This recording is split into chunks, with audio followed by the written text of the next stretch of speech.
I refer to as pedagogical constructivism in literacy teaching. The idea that you have authentic stories which would be intrinsically interesting and motivating for beginning readers, and that children would be able to construct the meaning that's important for them from these early readers. Now, that early ready-to-read series lasted until the early 1980s, when the still then Department of Education revised the ready-to-read series and introduced in 1985 the teacher handbook, Reading in the Junior Classes. And this handbook was distributed, along with the readers, the revised readers, distributed to all primary schools throughout the country. It was probably Reading in the Junior Classes that marked New Zealand's more radical version of constructivist literacy teaching. The idea that you shouldn't get children to sound out words unless, as Marie Clay said, unless that's an absolute last resort. The theory was that children would get meaning from the text basically by reading the text and understanding the text as they read along. So Reading in the Junior Classes was strongly, both explicitly and implicitly, against word level decoding skills development. The purpose of reading was to get meaning. It was not to decode words. And so the emphasis was very much on texts that were in so-called natural language, with stories that were meant to be motivating and interesting for kids, and that this joy of reading would enable most kids to learn how to read. James, can I just jump in there with a question? In your perspective, so to your knowledge, how did that come about? How did that, I wrote down some keywords that you said. So you said, that radical constructivist literacy we shouldn't get children to sound out words unless it was a last resort. And then you said the theory was. So where did that theory come from? What was that theory founded on? The reason I'm asking this question is to dig deeper, to help people build the understanding of where these beliefs came from. Because in my experience, if we don't understand where the belief comes from that's embedded within us, it's very, very hard to shift it. Okay, well, the fundamental underlying belief was that children learn to read the same way that they learn to speak. It is fundamentally wrong. It is demonstrably incorrect that as a human species, we learn how to speak by being immersed in a spoken language environment, whatever the language system happens to be.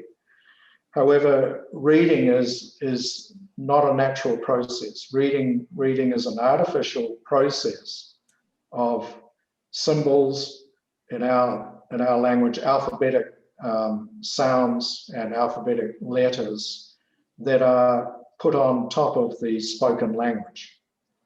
And different language systems, French, German, Japanese, Chinese, Arabic, and so forth, have different symbols to represent the sounds in those different spoken languages. But children in all those language systems, unless they have a severe sensory perception, particularly an auditory or hearing problem, children will learn how to speak the language naturally. Most will do that. Some might have some difficulty, but most children will learn that. But because reading is a social construct, it's a sort of an artificial mapping, if you like, of symbols that represent the sounds of the spoken language. It is something that has to be learned. But the theory was that if you immerse children into a print-rich environment, they will learn how to read. There was no evidence for this theory. It wasn't based on research as such. It was based on a belief and an idea. And the belief and the idea came partly from the view that so-called phonics teaching got in the way of kids learning how to read, particularly in English, because it was claimed, again without evidence, that English is so irregular that you really can't use phonics to help children how to read. Well, 70% of the words in English are regular. Absolutely.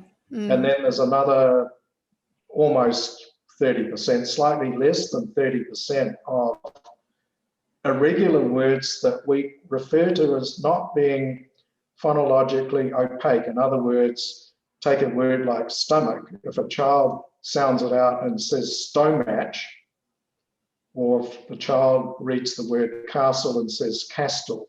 And we demonstrated this with 80 irregular words. Most kids will mispronounce and then self-correct the word, as long as the word is in their listening vocabulary. Yeah, their phonological lexicon, totally. And we see that. We see that in classrooms, James. We see them have that, what might be considered a mispronunciation, but because it sits in that stored lexicon of spoken word, they're able to jump in and correct that.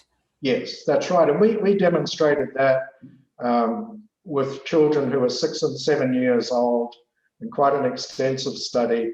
And we used, I didn't do it, more plausible people than me did this, used handheld puppets. Right. And this was one-on-one with each child, not in a big classroom. And so the instructions were, the puppet, there was a boy's name for boys, a girl's name for girls. The puppet sometimes doesn't say words properly. This puppet is from another place.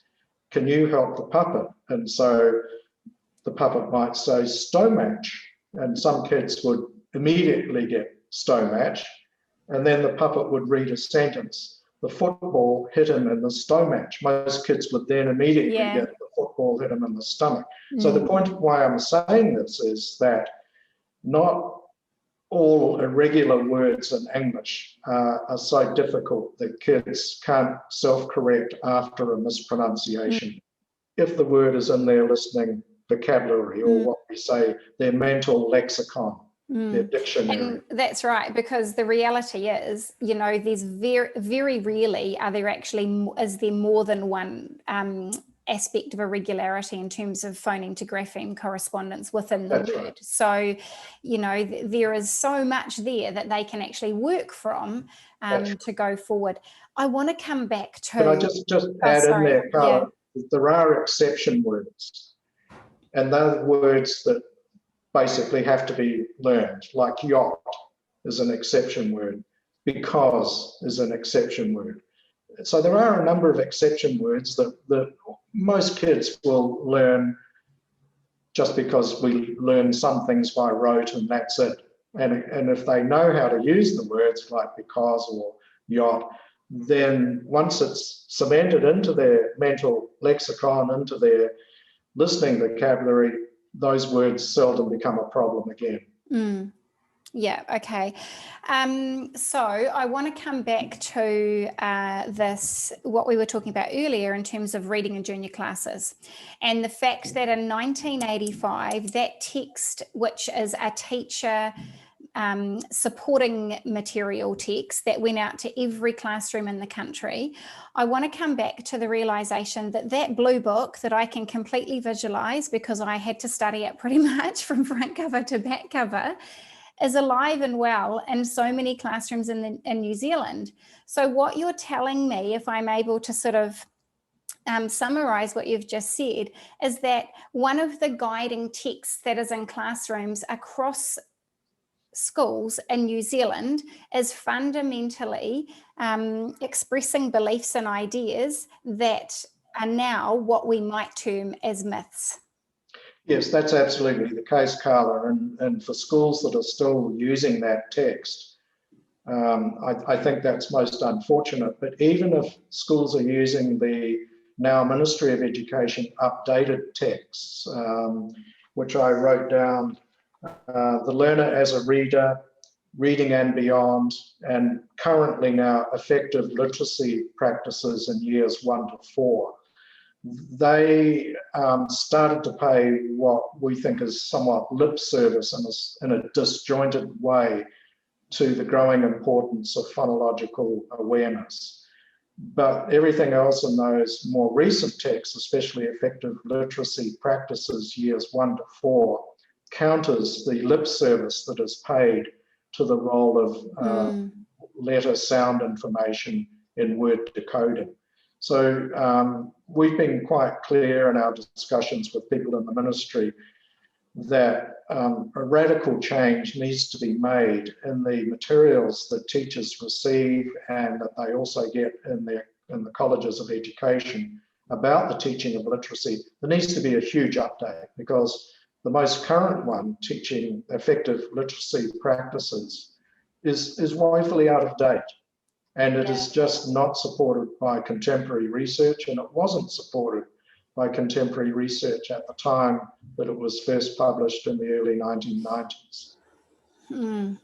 So, you know, we do need to be aware that we have more knowledge and information at hand now, and we really need to be responsive to that knowledge and that information, and understand that this is kind of what I reiterate to teachers and school leaders, that when all of those publications came out, we potentially just have to accept that that was where we were at that time, but we are some 35 years down the track from there now, and we know better, so we must do better. Yeah. So with that notion in mind, what is it in your perspective, James, that all teachers must know to be able to teach all and each and every child that they sit across from to be able to become a successful reader? What are the fundamental skills that those teachers need to be able to teach? I think there are two parts to answering the question. The first part is perhaps counterintuitive to the views of many teachers, but it's based on the idea that there's nothing more practical than a good theory. And intuitively, many practitioners won't accept that and think that people like me who sit in the ivory tower spouting on about theories and that really don't know what happens in real classrooms. It's an unfounded and incorrect view or perception. So I think a good theoretical framework will help teachers understand the crucial components that are involved in how children learn to read. And probably the one of the most popular ones that has received a lot of practical as well as theoretical support has been referred to as the simple view of reading. It is simple at one level, but it's not simple at another level. Now, the simple view of reading was developed by my colleague and friend Bill Tunmer with his PhD supervisor at the University of Texas during the 1970s into the 1980s. The simple view of reading was officially adopted in the United Kingdom, or at least in England and Wales, as the key framework for having teachers, for assisting teachers to understand a model of how kids learn to read. Now, since then, Bill Tunmer and his then PhD colleague and current friend who lives in Texas have expanded the simple view of reading to the cognitive foundations of learning to read. Now, we've used that in our own research. We've used it in our workshops with teachers, and all the lights go on when teachers see this framework, which I can't easily show, but I can sort of maybe verbalize the key elements. And the simple view of reading basically says that reading comprehension depends on word recognition and listening comprehension. In fact, using the mathematical formula, and I'm not all that good at mathematics, reading is a function of the two operating together. So a child who has great decoding skills but poor listening comprehension will struggle with learning to read. A child with great listening comprehension but poor decoding skills will struggle with learning to read. Both are required for reading comprehension. And reading comprehension, as most people will know, reading for meaning is the goal of reading. We know that, and even though people who talk about phonics say, oh, but that's not reading for meaning. It's a step for the purpose of learning to read for meaning and enjoyment. So the two key components then are listening comprehension and word level decoding skills. And then underneath each of those are other subcomponents, other bits that feed into listening comprehension and other bits that feed into word decoding skills. And those bits include on the listening comprehension side, phonological awareness, understanding the sounds in spoken language. There are other bits as well. On the word decoding side, it requires understanding phonemic awareness, understanding phonics, understanding the alphabetic principle. That is, that the letters and the sounds that are represented by the letters in the alphabet are important for being able to decode a word. Fundamental to all of this and to the alphabetic principle, when people talk about reading for meaning, is that meaning is carried by the words in the text. Meaning doesn't occur in a vacuum. So in order to read for meaning, you have to be able to read the words that carry the meaning in text or in each sentence. So that sort of theoretical framework we found in the past and in our postgraduate courses that are usually populated mainly by practicing teachers, they find that enormously helpful. Yes. In terms of then looking at their instruction and what's important in their instruction. So having a framework to make meaning out of reading, learning, reading acquisition, learning to read, and what reading comprehension's about is very crucial and very helpful for teachers. And I think, James, if we just take a moment to sort of sit in that place of observing some of the recent media coverage that's been happening across the country around, you know, there being this potential shift and people, I'm going to say, maybe having a little bit of a lack of understanding and thinking that groups such as Lifting Literacy Aotearoa and all of the work that we do and the work that Liz Kane does and the work that Chrissy does and the work that UC are doing, you know, it's not about phonics in isolation. It's actually about, like you talked about, in the first instance, developing an understanding of that complete framework and helping teachers and school leaders to understand the significance of having appropriate assessment tools in those areas to ensure they're identifying which parts of the framework are potentially not as strong as others, and or why a literacy difficulty might be presenting. And then also to be able to help them to understand that when we think about those components of that simple view, particularly if I take a moment to sit in that place of word recognition skills, that it's not phonics in isolation, that our core purpose is to build fluency, to free the cognitive load within the brain to be able to access vocabulary, increase intelligence, and fundamentally make meaning, build comprehension in both reading and writing, I'm going to say. Yeah, that's absolutely true, Carla. And in conversations that I've had with journalists who are picking up on this current discussion that you just referred to, I've tried to make clear that this is about more than phonics. The picture is far, far bigger than phonics. Phonics is one element, but the picture is much, much, much bigger than that. And I suppose when I'm asked to summarize it, I say, well, reading and understanding the context of what you're reading is important, but being able to decode the words that carry the meaning and then using context is also important. So the two go together. It's not either one or the other. It's not skill and drill or kill and drill phonics for half an hour after the other stuff has happened. It's an integrated approach, which is far, far more than so-called phonics teaching. Yeah. So let's just pick up on that little bit, because I think one of the other aspects of understanding that is missing is that when we implement a literacy pedagogy or a literacy approach that reflects the simple view of reading or reflects the principles and elements of structured literacy, we teach right the way through to success in fluency. So what that means is, you know, we're not just teaching phonics in one part of our day, like you referred to earlier, and then going to a guided reading session, implementing the ideas and the beliefs from reading in junior classes in 1985, where we were led to believe that immersing a student in print and reading would make meaning and ultimately make them a reader.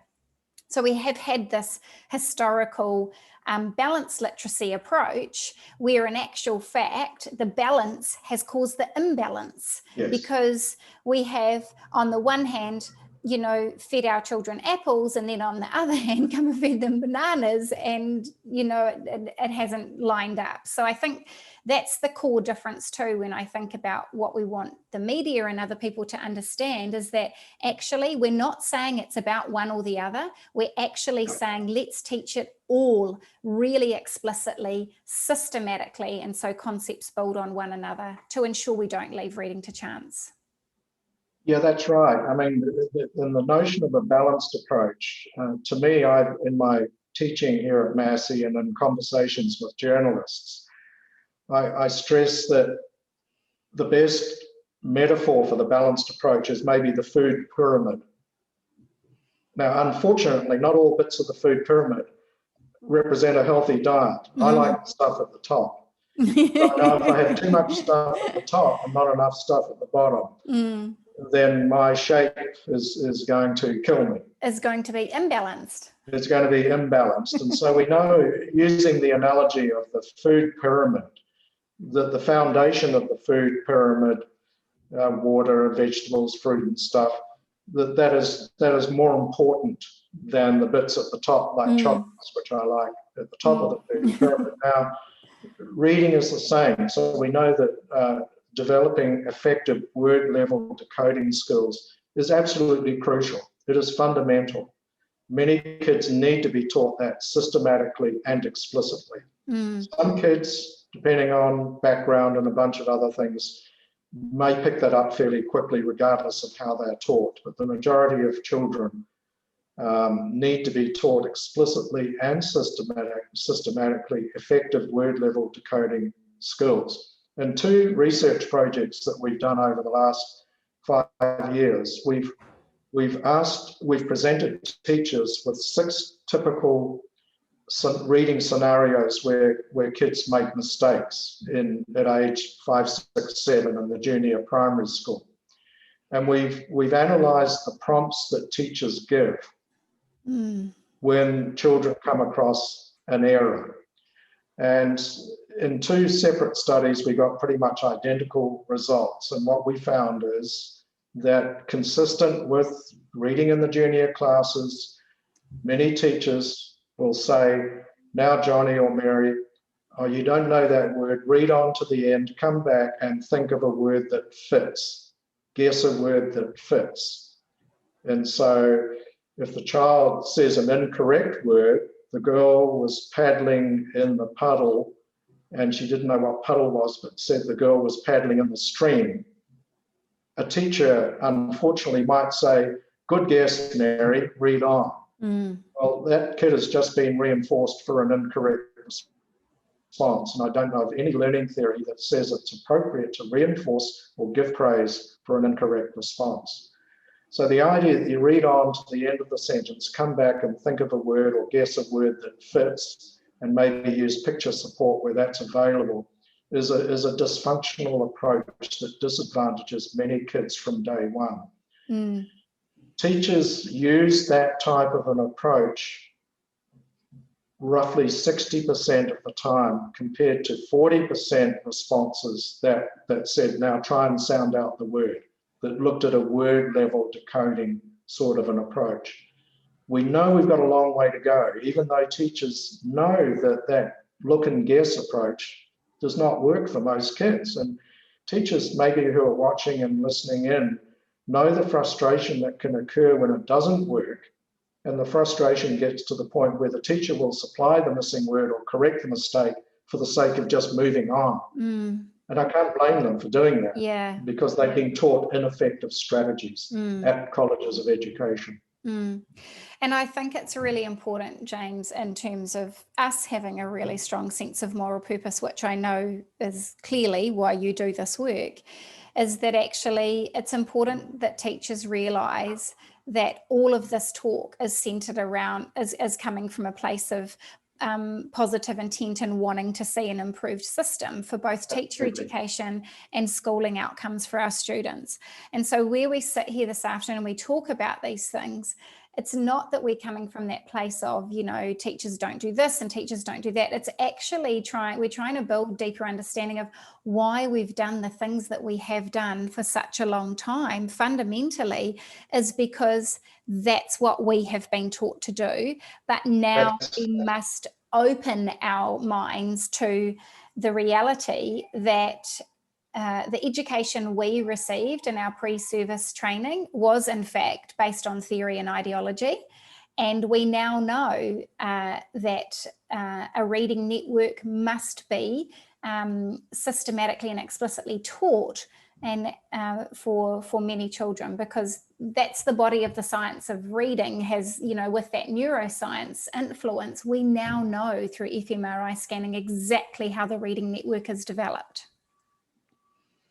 Yeah, that's right. And it's sad to say, I mean, just picking up on your point, again, in talking with journalists and other people, this is not the fault of teachers or schools. I mean, it goes back really to teachers' colleges. And I'm sad to say I was head of the College of Education at Massey University for 10 years, and largely, but not totally, unable to change the way that students, undergraduate students, teacher education students were taught reading.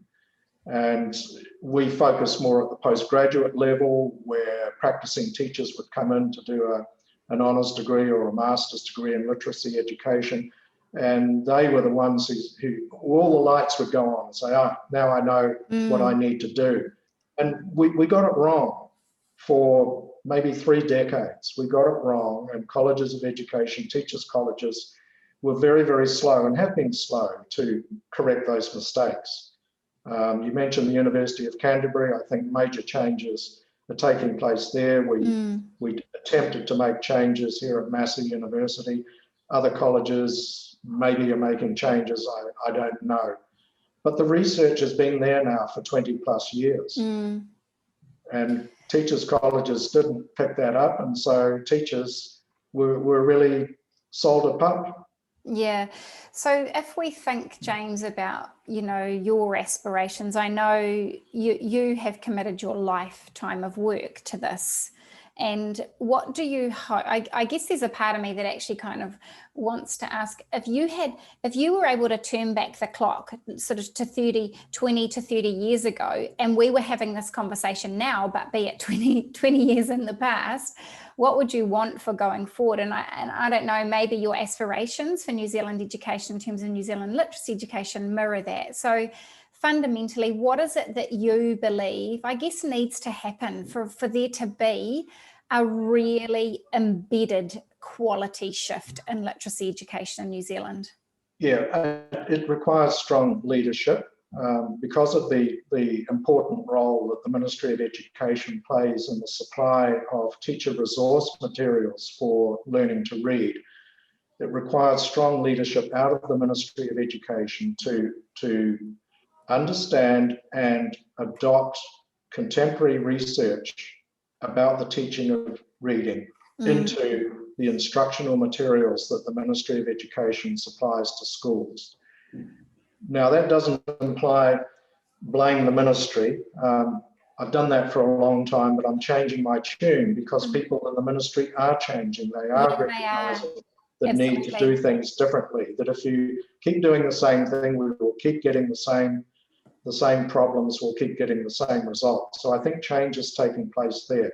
So I would like to see the ministry call together a group of research experts and practitioners, as Australia has done in the past, the UK, the US, probably other countries as well. We've never done that in New Zealand, that we get together and we actually provide up-to-date, research-led, research-informed teacher instructional materials. to correct the ongoing errors of the current materials that are available for teachers. That's number one. Number two, I think groups like yours, the work that you're doing, you mentioned Liz Kane, Chris Braid here at Massey University, the work that Bridget McNeil and Gail Gillen and others are doing at the University of Canterbury, all those activities are crucially important and I think should be expanded as much as possible. And feeding into that, I think it's important for parents and teachers to be active, to have their voices heard by people in the ministry, by school leaders, have their voices heard, if need be, by politicians as well. In the work that I've attempted with politicians over the years from both major parties and some of the minor parties, that this isn't and shouldn't be a party political issue, but it should be an issue that politicians across the political spectrum lean into. And that they in turn also influence the Ministry of Education, that they provide some leadership and influence around colleges of education as much as possible, given their protected role within universities.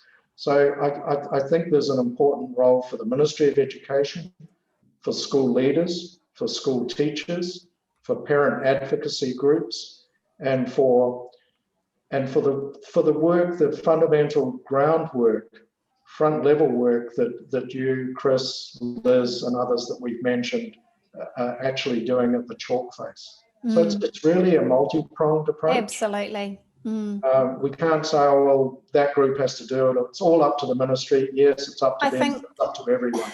I think that's so important, because when I reflect on particularly the last 6 years for us, you know, this really is this good work in terms of the influence and the difference can't be led by one person. It can't be led by one stakeholder type. Right. It is, like you say, it is about all of those stakeholders coming together and understanding what's gone on in terms of the history of the past, developing shared understandings of why the past looked the way that it did.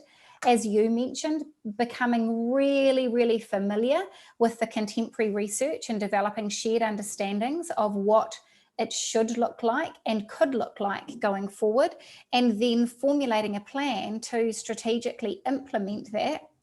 And the exciting thing is, James, there are so many teachers across New Zealand and so many amazing school leaders that are completely in the throes of that, you know, as we speak. And what we see, you know, if we imagined all of these stakeholders lined up on a start line, what we're experiencing at the moment, I think, is that some have taken off and are way further down the race than others. And that's okay. But another thing that I'm just kind of taking away from what you've said too is, let's take all our stakeholders with us. Let's not just race off as a group of teachers or a group of leaders or the ministry in isolation. Let's be really, really clear about the understanding of the benefits that will come if we actually pull our whole community with us as we're progressing.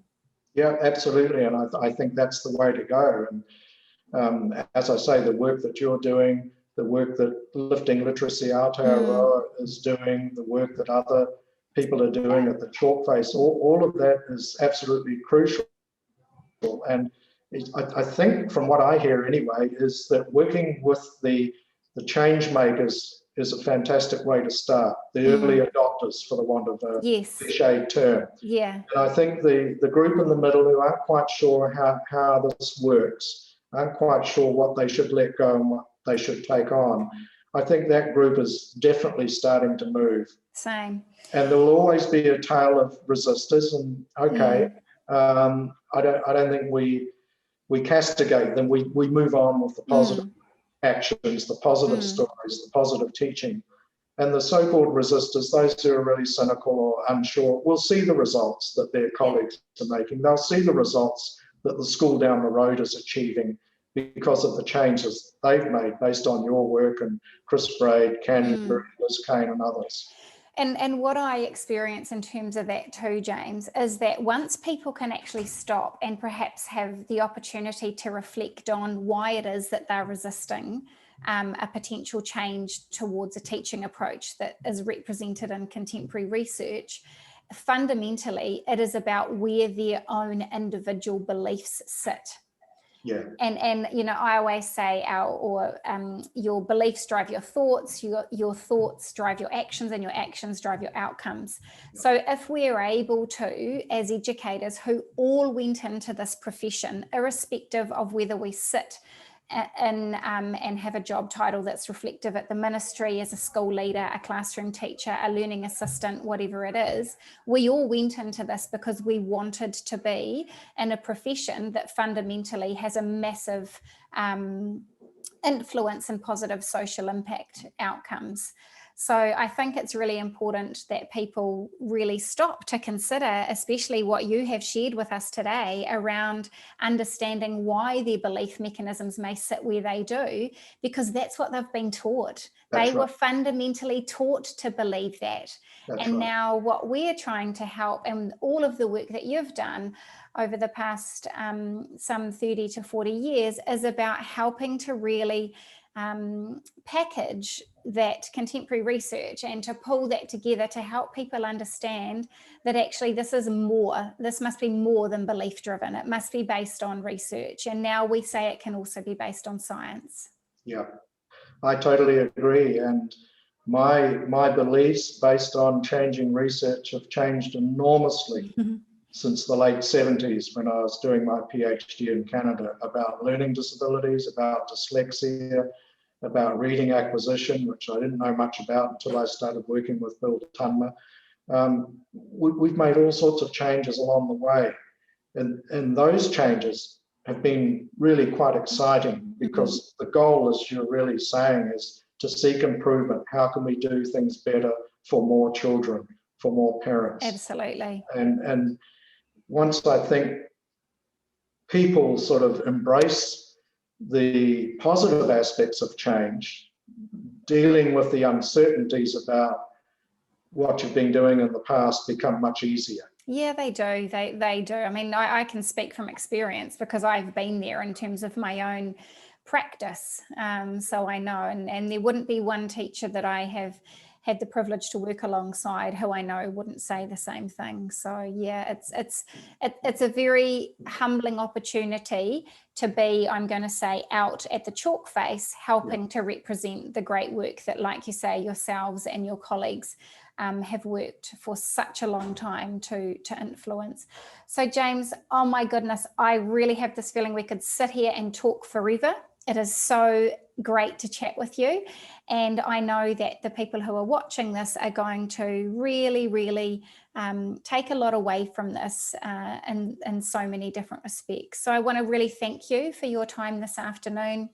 Again, I want to thank you for the great work that you do, and please don't stop being the positive influence that you are, because you are very, very much a positive influence. And I know I speak for my wonderful colleagues, particularly in Lifting Literacy Aotearoa, and saying that your constant support and the backing of your research really, really does provide a strong platform for us to spring from, and we are incredibly grateful for that. So thank you so much for all that you do, and yeah, I look forward to the possibility of having another chat with you at some stage to dig a little bit deeper, and hopefully that'll be when as a nation we are that much further down the track with literacy instruction in New Zealand.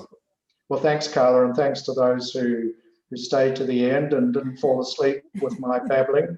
So I hope it was useful, and I appreciated the opportunity to talk about the things and answer the questions that you've raised. Cool. Thanks, James. Thanks, Carla.